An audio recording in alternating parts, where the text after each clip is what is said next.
Hello, everybody, and welcome back to day 43 of 365 days of the Oregon Trail. Now, yesterday, you might have noticed there was no commentary from me. That is not because I did not provide commentary. That is because I forgot to check if my microphone was on.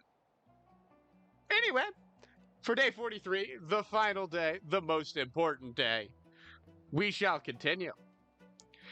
And we shall not talk about the day that has no me in it, because I am what makes these videos. Of course. So let us continue. To Sutter's Mill, the very end of the California Trail. From here, individuals seeking gold and glory can make their way to the gold fields. Let's do this. I need to collect herbal remedies. I need to collect meat. I have bullets. Alright. They estimate that we will arrive in 1 day, 2 days, and I can be filling. Alright. Let's go this way. The party strikes out on the final stretch of their long journey. Sutter's Mill and the California gold fields await them. And I am recording sound this time. I do know that, thankfully. The irregular mound lies. It's hard to make out quite what it is. It's a dead deer. We leave it. Yeah. I think that leaving it's a good, decent idea. Ooh, moths! Alright, we are going to harvest via Dr. Death. Oh, 2 more herbal remedies. And we're gonna head up. Oh, I need 3. Interesting that just wouldn't allow that. My God, you're the group we met all that time ago, just before we headed into the mountains. Forgive my rudeness. This is my husband, James, the man who was exiled from our group. Looking back, I suppose that was a blessing in disguise. A blessing in disguise? How could that possibly be?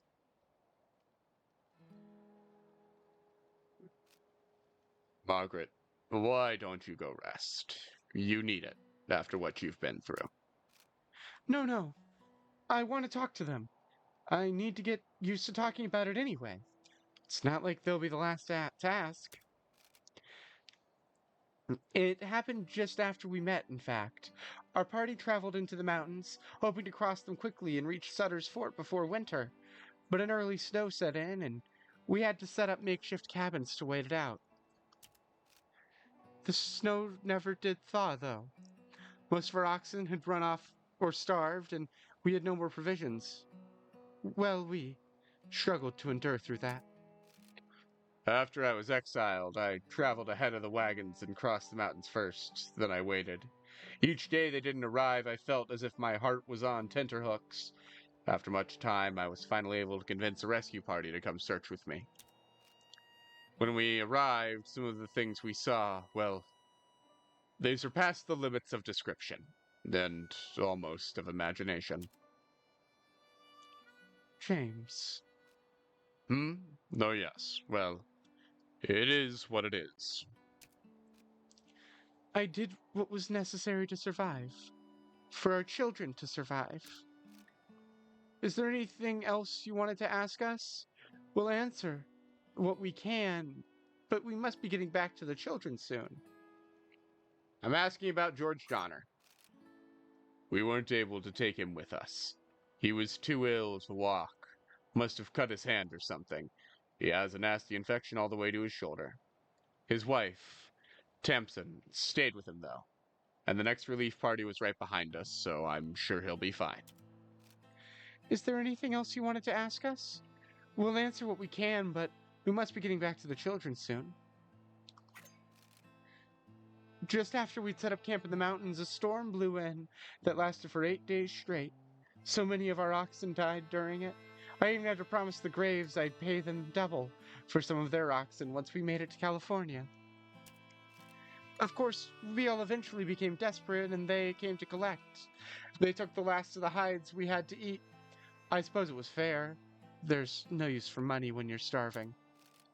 Once we've been stuck in the mountains for quite a while, some people were even too weak to get out of bed. Being trapped inside our cabins because of the constant snow, eating leather and bones, it's enough to make one go mad. It wasn't long after I left with the first relief party, children in tow, that I realized my two youngets were too weak to cross the snowdrifts. There was no way they were going to make it, but my eldest still could.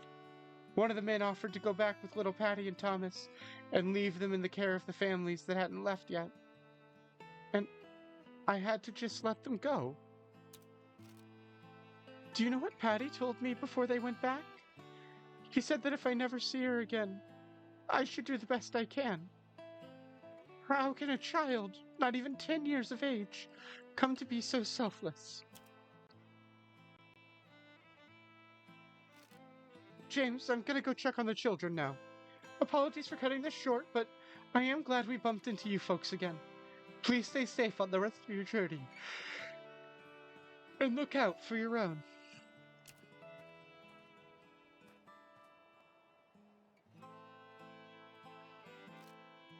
I can't help thinking that it's my fault this happened to my family. I'm the one who wouldn't listen to Clyman when he warned us about the trail. You need to put your faith in the right people, the ones that actually care about you and yours. I hope you folks can avoid making the same mistakes I did. What a horribly sad end to the quest. All right. I suppose we continue.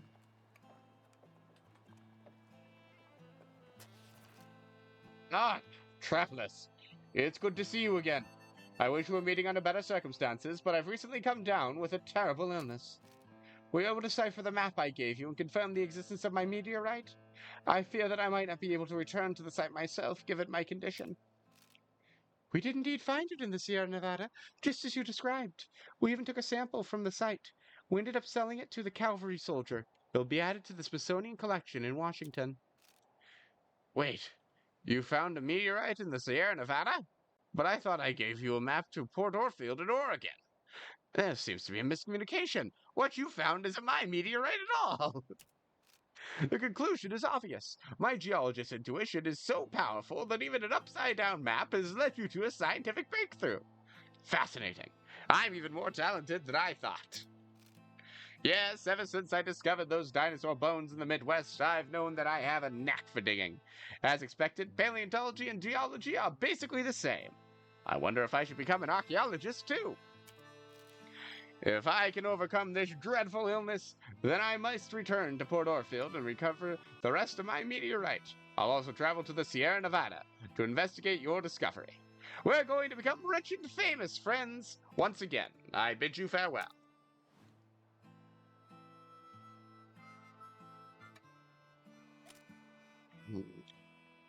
I've unlocked mysterious ore.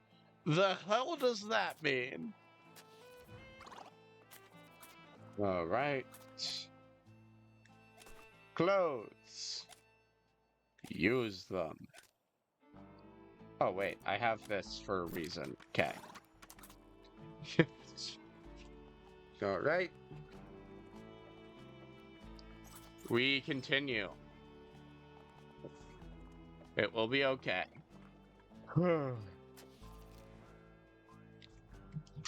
Push on.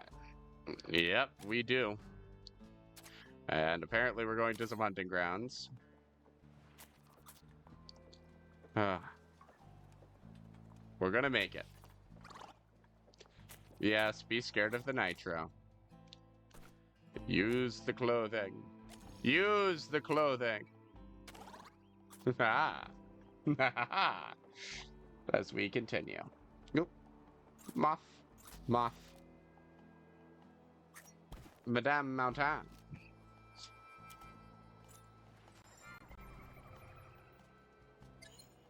Alright, let's do this. Hello? Okay, good. I'm still... Whenever I don't see my mic move, I get scared. Oh boy. Remember when I thought I was good at this minigame? I am not. I am very bad indeed. Alright. All right. Wonderful. Okay. Okay, 100 pounds of meat. I might have actually gotten that done. Heck yeah. That was so bad. All right. I will obtain the pelts using a knife. Did I lose the knife? No, the knife is still here. Why did the first knife break so easily? Oh yeah, we're fine. Steady pace, fulfilling food. Even with my little mistake, everything's okay. And I think that that's delightful. After another just heartbreaking moment. Part of me wonders if I'm thinking too hard about this, but also, it is what it is.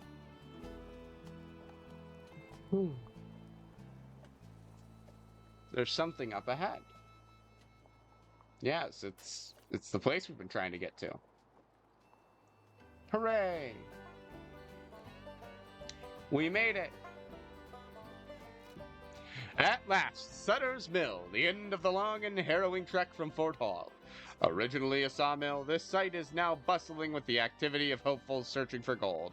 Beyond the gold fields of California are waiting, full of riches and glory, for those who have risked the perilous journey. With an astonishing collection of 31 gold nuggets already in their wagon, the party has a very fortunate head start on building a prosperous new life for themselves in California. All right. We finished up.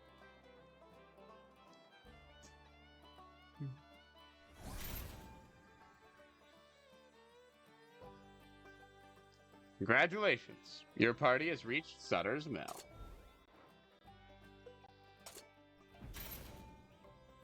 Despite great odds, the party's wagon made it across the Sierra Nevada and into California. 74 days, 42 events, 147 animals. Bunch of food consumed. I was apparently better than I thought. Dr. Death survived and reached California.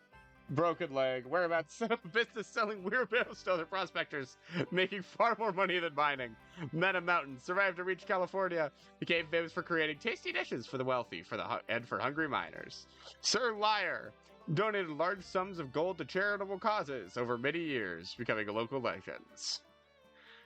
Decided against panning for gold and instead opened a successful general store.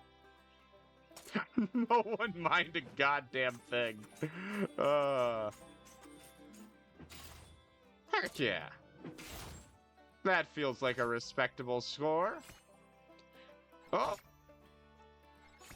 I am an expert wayfarer, apparently. What do I have to, what's the highest here? You guys are stuck with me as I do this.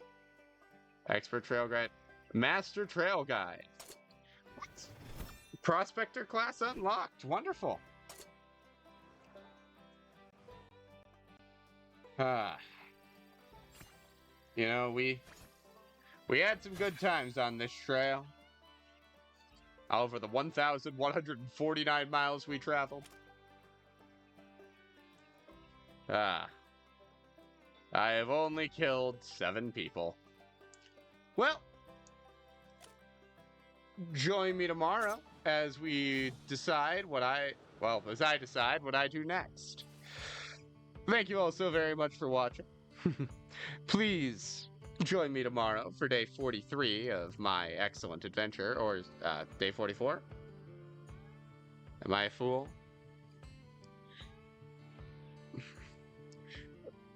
Yes, it is day 44. I am a fool. Join me tomorrow for day 44, and have an absolutely wonderful day. Toodaloo.